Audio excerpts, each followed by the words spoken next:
All right. Well, welcome back to my channel.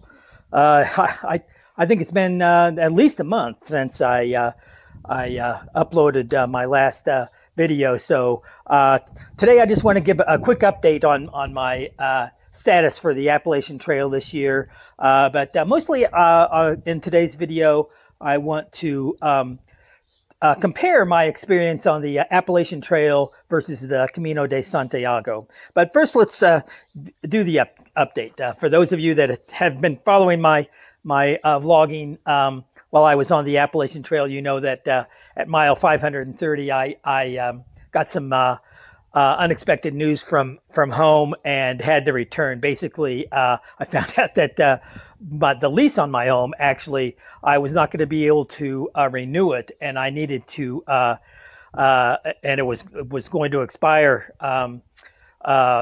toward the end of the summer, and probably not before I would have been able to complete the Appalachian Trail. And then plus I needed to time to actually find a new place and make the move and do all these other things. So I was forced to leave the trail at about mile 530 and head back.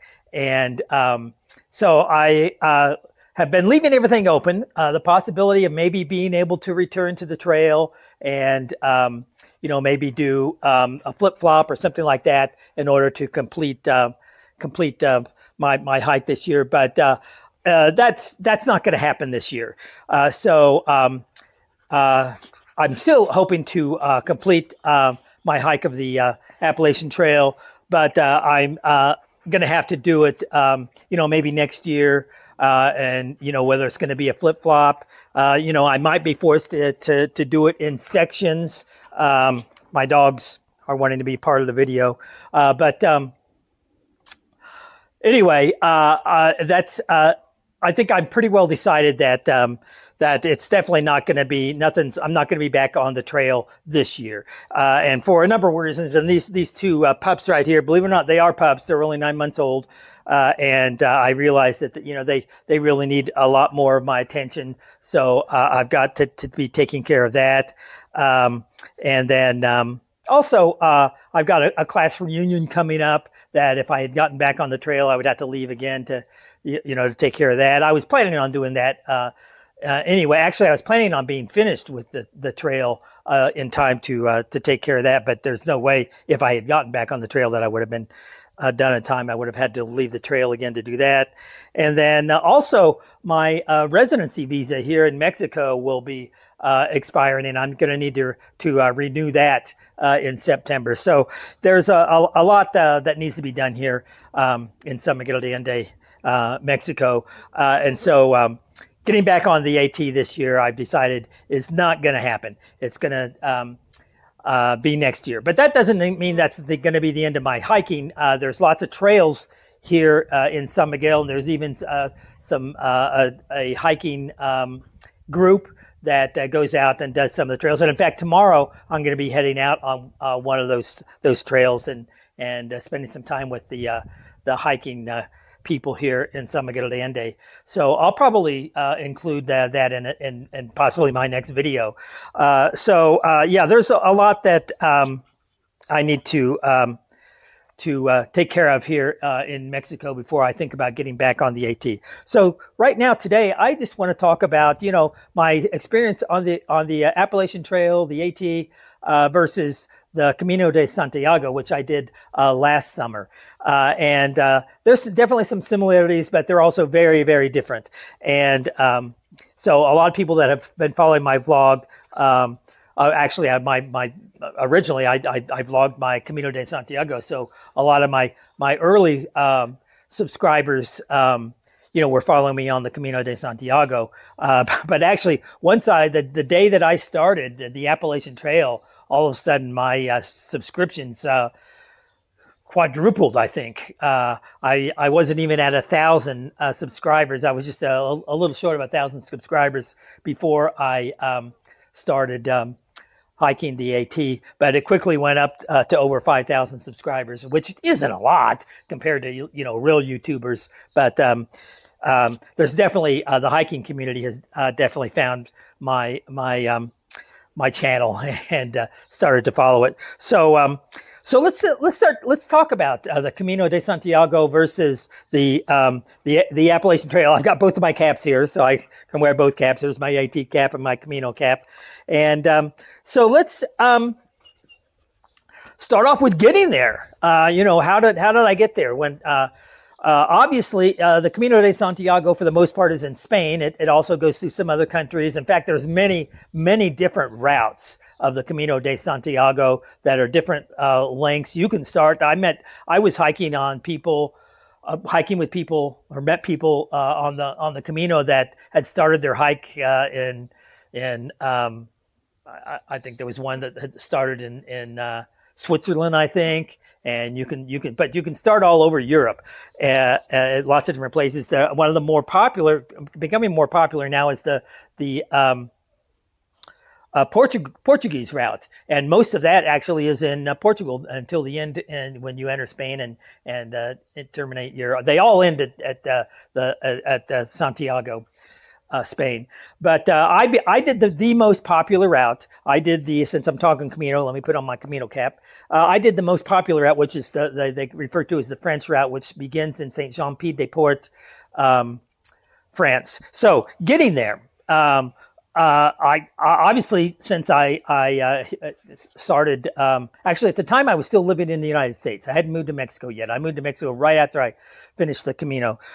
So going from the United States, I had to, get a flight into Madrid, and then I made a connection and flew into Pamplona. And then from Pamplona, to get to Saint-Jean-Pied-de-Port, France, I had to take a bus. But once I had gotten to Pamplona and started looking for a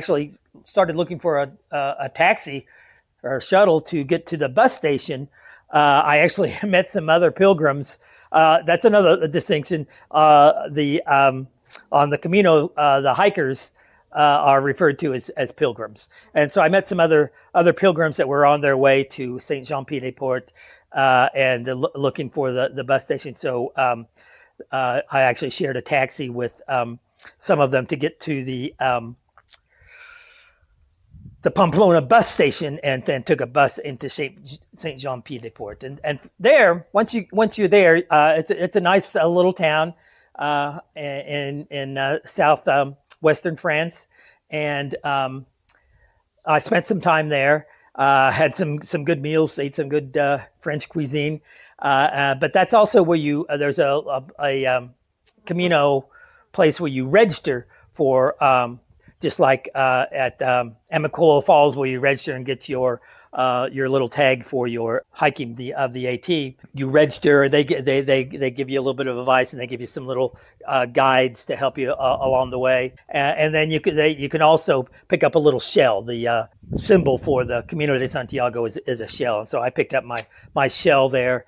And then the next morning, actually, I waited. There was somebody that I had met and was spending some time with, and I didn't actually leave until the afternoon the next day. And so I did a very short hike up to the Orson albergue. But it was a tough hike up through the Pyrenees, and we'll talk about that a little bit more later, because right now we're just talking about getting there. To get to the Appalachian Trail, and I was a Nobo, a northbounder.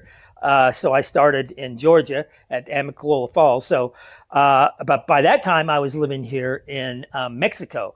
One of the tricky things is, and I'll talk about this a little bit more with gear, is that when you're flying with gear, I didn't use trekking poles on the Camino because it's not as technical of a hike, and I didn't feel like I was going to need them, trekking poles. But for the Camino, I definitely there were portions that I really relied on those trekking poles, so I had to fly them. But you can't bring trekking poles on a plane as carry-on. They have to be in your checked baggage. So that made things a little difficult, because normally I just do carry-on, but I had to do check bags. And I actually flew into Dallas first, because my sister lives in Dallas, and I actually left all my Mexican paperwork there because I didn't want to run into a situation where I, lost my wallet or something. I didn't want to be losing my Mexican paperwork because I wouldn't have been able to get back in to, well, I would have been able to get back into Mexico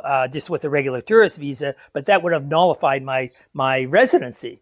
And that would have created a lot of problems. So to avoid the risk of losing all of that paperwork and everything, I left it in Dallas with my sister and took off from there. And then actually, I had been on a little vacation, little adventure in Australia and New Zealand. I did some hiking there. Those of you who've been following my vlogging from for over a year now, you probably saw some of the videos and some of the hikes that I took in Australia and New Zealand. But okay, so I actually flew from Dallas to Atlanta, from Dallas. And then from Atlanta, they have a nice train station that took me up to, I wish I could remember the name of the stop, but it was the second to the last place because there was an REI there. Because also you couldn't travel with any fuel for my stove.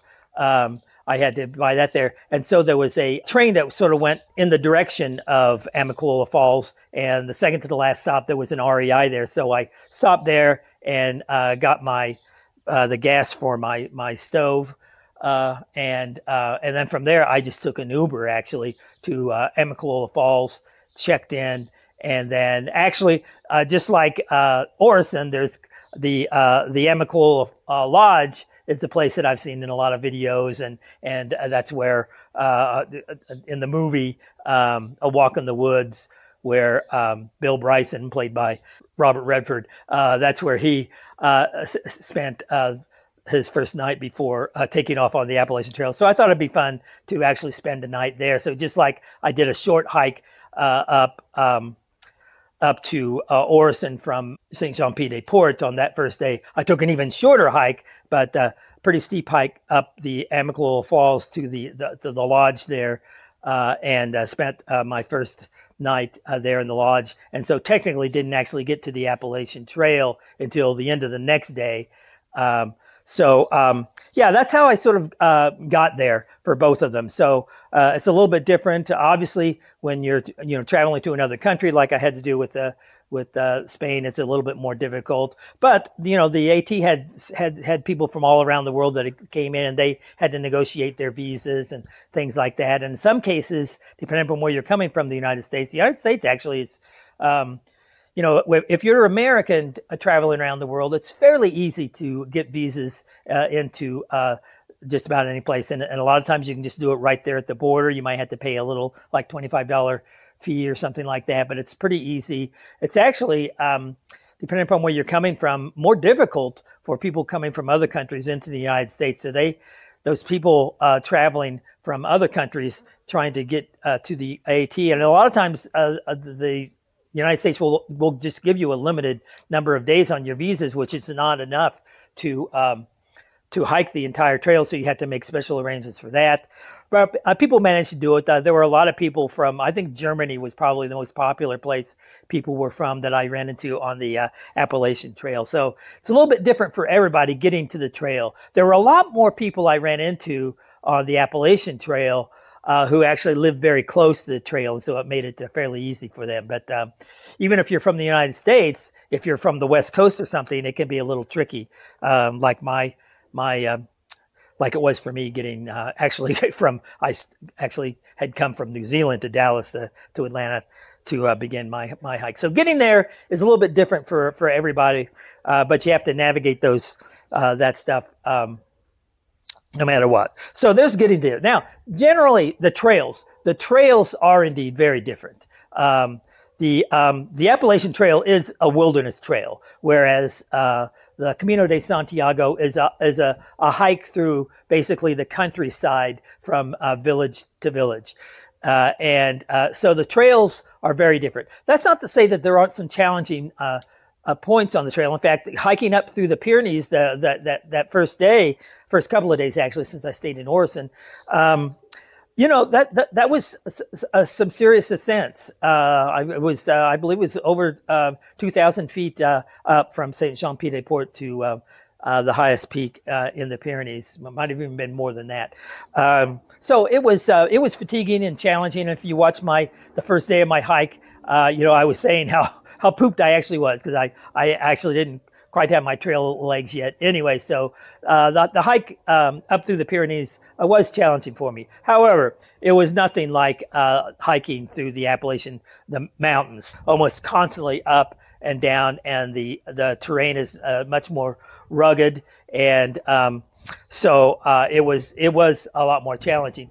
I made it through the Smokies. Also, the weather ran into a snowstorm in the Smokies, so that made it a lot more challenging. And the weather conditions, although I hiked through some rain on the Camino, I was very, very lucky on the Camino. Hey, dogs, no barking. Anyway, yeah, I hiking through the Smokies, I ran into some pretty severe weather, and there's only a couple of places where you can actually, if you need to get off the trail, only a couple of places where you can do that. And for a day or two, those roads were actually closed. So you wanted to make sure that you had ample food, and you were prepared for the whatever weather you might find. And it got cold for sure, and was hiking through some snow and ice, and I didn't bring any micro spikes. So there was one day where I actually cut my hike short because it was just too treacherous hiking on the rocks and boulders that I was climbing up and over were covered with a layer of ice. So it was just way too treacherous and too dangerous.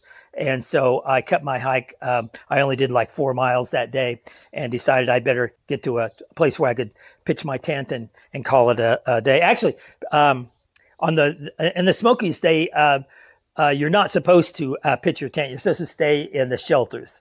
Okay. And that's another difference between these two trails. Generally speaking, on the Camino, I stayed in albergues, which are the equivalent to the hostels that you can occasionally stay in along the Appalachian Trail. It's kind of difficult to do that every night. Like for the most part, it's easy to every night go just from one albergue to the next. So on the Camino de Santiago, there's no need to carry a tent. You don't even need to bring a sleeping bag. You can if you want to.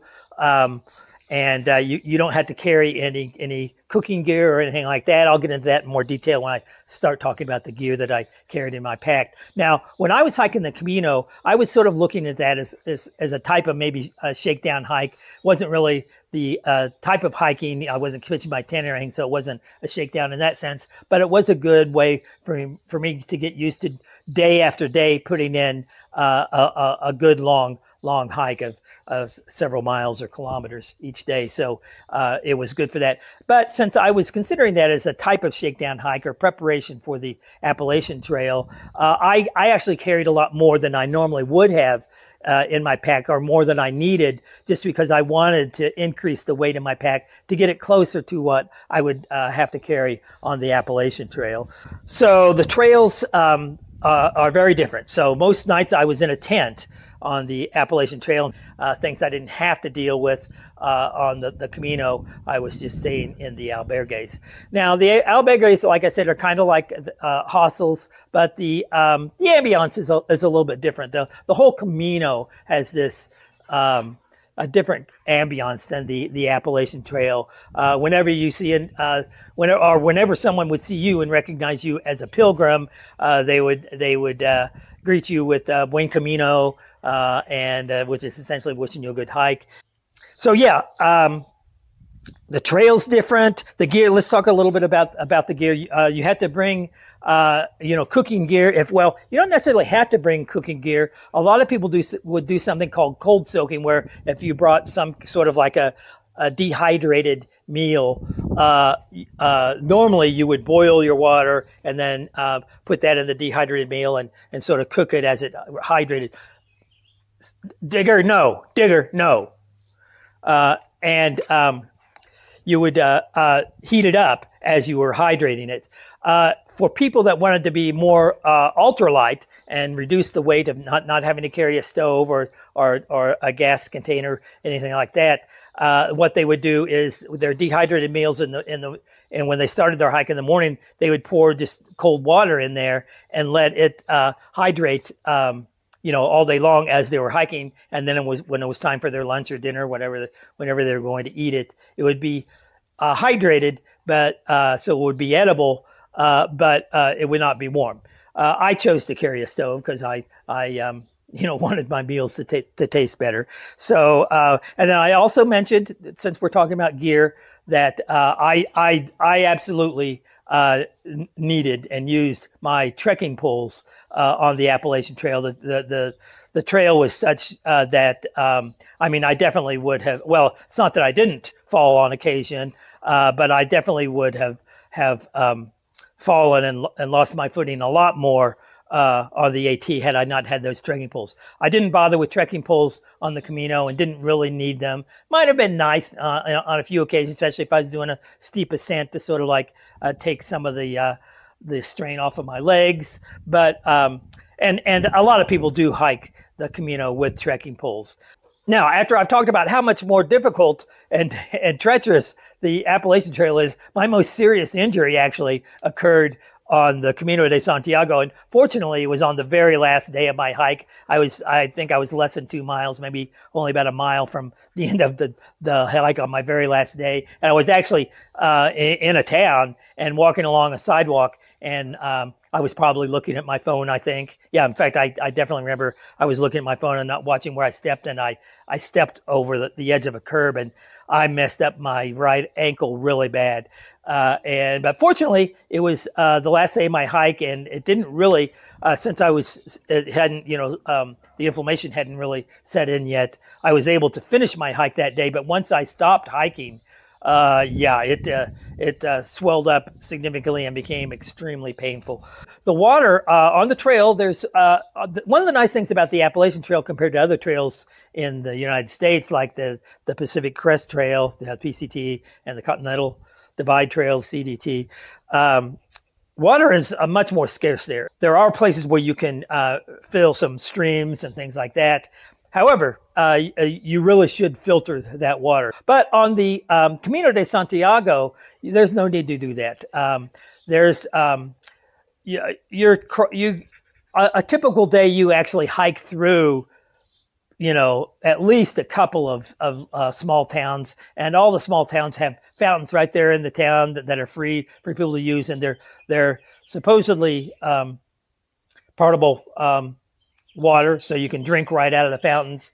I will, however, say that if you followed my Camino blogging, there was one day that I got sick, and I wasn't really sure what the cause was. But then a few days later, I heard from some other pilgrims that some people had gotten sick from some water in one of the towns, and so I wasn't the only one that had gotten sick. So it took me off the Camino for nearly 2 full days of hiking.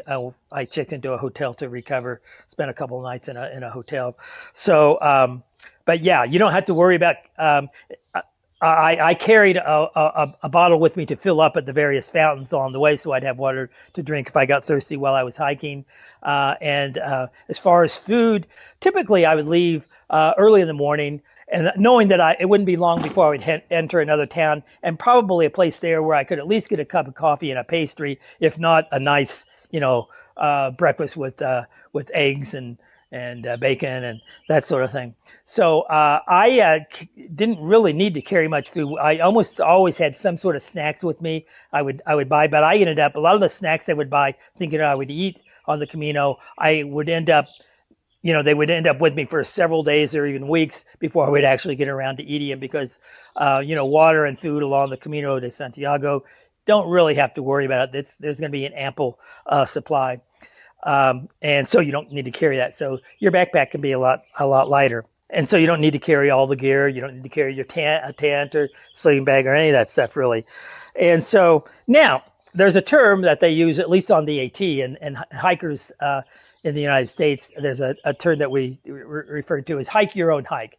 People do it differently, just what one person's doing, maybe somebody's doing 20, 25, maybe even 30 miles a day, one of those, the young kids anyway, might be doing 25, 30 a day. But for me, once I got my hiking legs, I was up to 20 miles, and that was a pretty good hike for me. getting in so I would typically hike between 15 and 20 miles a day for me, and that was my hike. Now, on the Camino, I was able to actually get in even a little bit more miles. There were probably a couple of days when I did 25 miles or more. So, but you know, that was me. There were obviously other people on the Camino that were hiking faster than I was, and people that were hiking a lot slower. But you know, you hike your own hike. Now, there's also another aspect to the concept of hiking your own hike, and on the AT, the Appalachian Trail, there were some people that really were taking you know, their mileage and everything very seriously, and they wanted to make sure that their feet hit every inch of the Appalachian Trail, and they would sort of feel like that anybody that wasn't doing that really wasn't hiking the Appalachian Trail.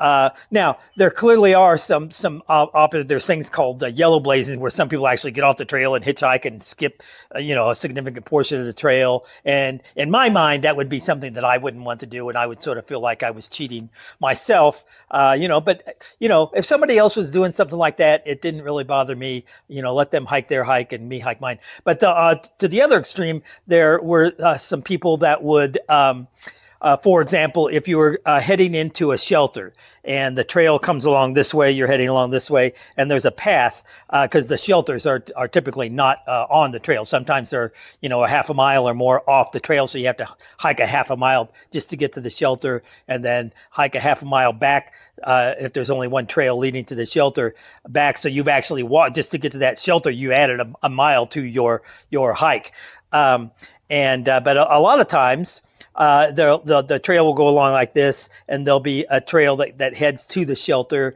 and then another trail that goes from the shelter and will reconnect with the trail up here, so that ultimately if you went into the shelter on this trail and you went out on that part of the trail, you would miss a section of the trail. And in some cases that was just a few feet, or it might be, you know, more than that. But there were some hikers that made a point, and they would, you know, might be critical of other hikers if they didn't do the exact same thing. And so they would head back on the same trail that they took in, to make sure that they started exactly where they left off before they headed. So,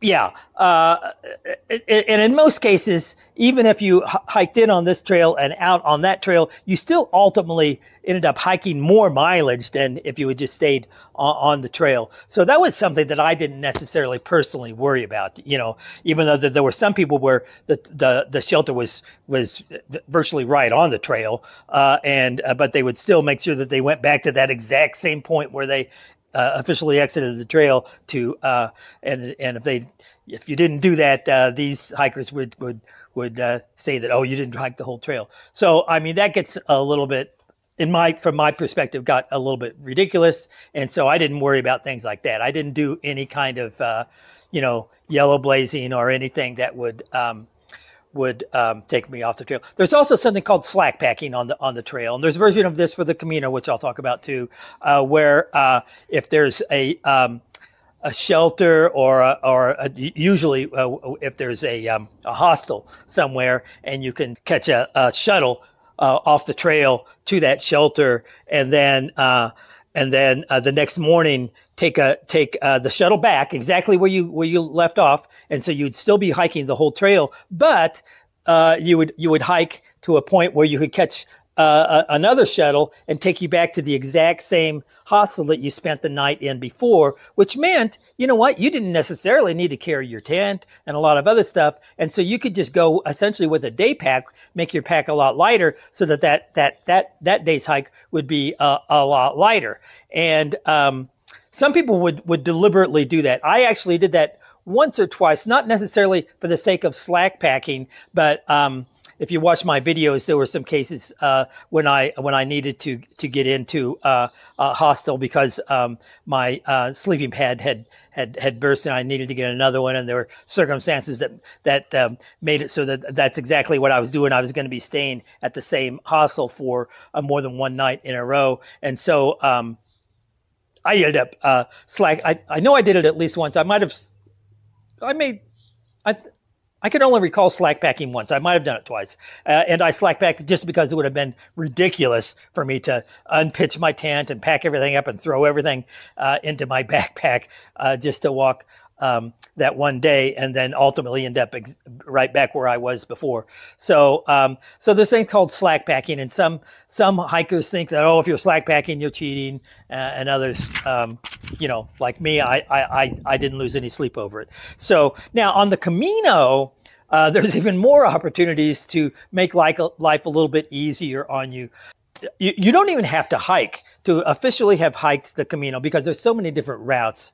You only need to show that you've hiked 100 kilometers of it. So a lot of people, for example, the French route that I took, a lot of people, I can't remember the name of the town, but there was a town about 100 miles away. Once I got to that town, all of a sudden I started noting a whole lot more pilgrims on the trail, and that's because that's where they were getting on the trail, because to get their certificate and being able to say that they hiked the Camino de Santiago, you only have to hike 100 kilometers. And if that's what somebody wants to do, good for them. But that's not the way I was hiking it. And then it gets even more extreme on the Camino. Some people will actually take a bus. There's what's the name? The Mercada or Masada. There's a section of the trail that some people think is kind of boring, mainly because it's not going through as many mountains, and you don't get as a lot of the same spectacular views and things like that you do. And it's a pretty long section, and some people think it's boring, and they'll just skip it. They'll take a bus and skip that section, and then go on. And then there's all kinds of extremes. Some people won't carry their packs, even though on the Camino you don't have to carry a very big pack. A lot of people will have that shipped to the next albergue that they think they're going to be staying in, and so they don't even necessarily have to carry a pack. So there's all different kinds of ways that you can do it, but ultimately, I think the best approach is just in your own mind. Hike your own hike. Do what you think is the thing to do, and if you see somebody else doing things a little bit different, well, they're hiking their hike, and that's good. In both cases, the Camino and the AT, different people were hiking their own hikes. Let's see what else. And now the people in general, as I mentioned, the people on the Camino are referred to as the people hiking the Camino are referred to as pilgrims, and on the AT, because it is a much more rugged wilderness type hike, you're not going to be able to bathe every day. Most people don't even pack deodorant or anything like that. You get pretty crusty out there on the trail, and so one of the nicknames that the AT hikers have given themselves is hiker trash, because they feel like they're kind of trashy when they go into a town off the trail, and they may have been out on the trail for 4 or 5 days and hadn't showered, and a lot of times you only bring one pair of pants and one shirt to hike in, and then you might bring some other things to sleep in, stuff like that, but you're wearing the same clothes every day, and you're not showering for 4 or 5 days in a row maybe, and so you're getting pretty crusty, and so the AT hikers then will refer to themselves as hiker trash, and so you've got the hiker trash versus the pilgrims, and that brings up sort of another distinction of just sort of the nature of the two trails and the people on the trails, and their reasons for being out on the trail. Now, for me, I like hiking just because it's a great opportunity for me to just take some time away from my normal everyday life and get out into nature and just sort of reflect and think about things. And that's actually, that reflection is really sort of what the Camino really sort of is all about. The Camino originally was something that Catholic people, the Camino supposedly is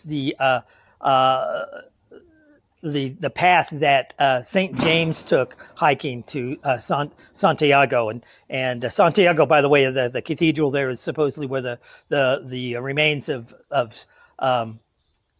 it is St. James, yeah, St. James is, and so it's the original pilgrims were Catholics that were doing this hike sort of as an affirmation of their faith, whether it's to take some time off and just sort of think about, you know, their lives and their relationship to their Catholic faith and things like that. So it was an opportunity for reflection, just like I find hiking, no matter where I've hiked, all of my hikes, I've had that cathartic response from the reflection that I've been able to do while hiking. And the same happens, you know, even on the trails on the AT.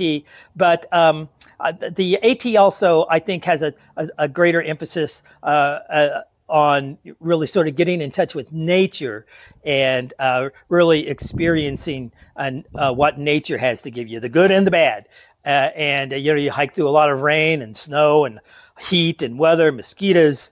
It's really more about, you know, getting in touch with nature, which is also, you know, a type of reflection and things like that. So there's a little bit of a distinction there between the Camino and the AT in terms of how your mental approach to the hike. Now, I met people on both trails. I met people from all around the world. Obviously, on the Camino, I met a lot more international hikers. So a lot of people from Korea are hiking the Camino now, and I met probably more Koreans than any other nationality. But I would stay in some albergues where there was one. I stayed in a church albergue where I think more than half of the people there were Italian, and in fact, I was the only American there. I think there was some people from France and some people that spoke Spanish. I assume were Spanish. So you meet people from all around. I mentioned, you know, the guy that I met from Switzerland, and lots of Germans. And oh my gosh, where were some? I mean, they were from all over the place. Lots of Scandinavian countries. I met I think 3 women from Finland, I think, and or maybe it was just one that was traveling with 2 other women. I can't remember. And the reason I remember that is because I was hiking with Karhu hiking shoes, and that's a Finnish shoe. So that's why I remember specifically the woman from Finland, because I talked to her about the shoes. So yeah, it's let's see if there's anything else, other notes that I wanted to do. I think in the case of both, you get a sense of accomplishment. I think for I guess the highlight of the Camino for people is when you arrive into Santiago and go into the cathedral, and you can sort of reflect on all of your reflections. And I suppose that might be the highlight for a lot of the people on the Camino. Let me think what might be. Actually, I think the highlight for me on the Camino actually was after the Camino, when I went ahead and hiked an extra 3 days to Finisterre and all the way to the coast. And it was an opportunity for me. Like I said, the last 100 miles, there were a lot more people on the trail and or on the Camino. And it was a lot more crowded. And then the day that I entered Santiago, and I think what made it even worse, I think it was a holiday, and it almost seemed like Disney World to me, very touristy and crowded, and it was really anticlimactic for me when I actually walked into Santiago and got to the cathedral and all that. And so but after that, the next 3 days I hiked to the coast. And that was, I really enjoyed those 3 days a lot, because it was sort of like brought me back to the original earlier days on the trail, when a lot of most of the day I was all by myself, and I was able to reflect a lot more. And so that might have been the highlight of the Camino for me. Now, the highlights on the AT, actually I experienced something similar to it. What really sort of got me was when the trail would get really, really challenging and I would doubt myself. And I shared in another video when I was doing a shakedown hike at Eagle Rock Loop, and I was sort of unprepared for having to spend an extra day out there and then getting caught into some really cold, rainy weather, and then not anticipating that last day of the hike being some pretty significant ascents.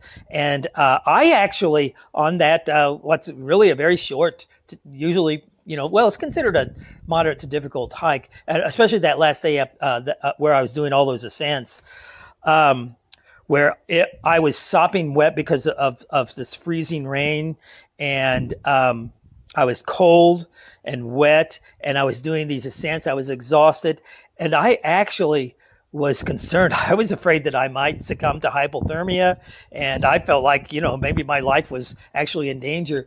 And that last day when I finally got up to the peak before I would head down the trailhead to where I had my car parked, once I finally, peaked and realized that, okay, it's going to be an easier hike down to my car. I was still cold and freezing, but all of a sudden I realized, oh my gosh, I'm not going to die out here. That sense of, oh my gosh, I'm alive was so invigorating to me. And there were a lot of occasions like that on the trail. Especially early on, there was a hike up. I can't remember if it was a section of the trail called Jacob's Ladder. I'm not sure if I was still in Georgia or if it was shortly after I had entered Virginia. It was right around that area where there aren't switchbacks. It's just a straight, long, seemed like forever steep hike up. And I was wondering, am I ever going to make it? And I was thinking about, oh my gosh, if the whole trail is like this, I don't know if I can do it. And, but I made it finally. And I got down at the end of that day. I felt like, I'd really accomplished something, and then the Smokies were a big challenge. And actually, once I'd gotten through the Smokies and past Damascus, I all of a sudden I realized, I do believe I can do this. The Smokies is one of the toughest parts. I sort of feel like I have to get back and at least do the Whites and the 100-mile wilderness, because those are two other sections of the trail, in addition to the Smokies, that people say those are the really challenging parts. So, but yeah, just that really strong sense of accomplishment, and knowing that you actually survived, sections of the Appalachian Trail, that sort of high that you get from doing that, those were my peaks of the Appalachian Trail. So yeah, that's for now, I guess. I probably spoke way too long. If anybody's still listening to this video, that's really the best I can do in terms of comparing what I experienced on my first 530 miles of the Appalachian Trail compared to the 600 miles approximately that I did hiking the Santiago all the way to the coast. That's how I would compare those two hikes.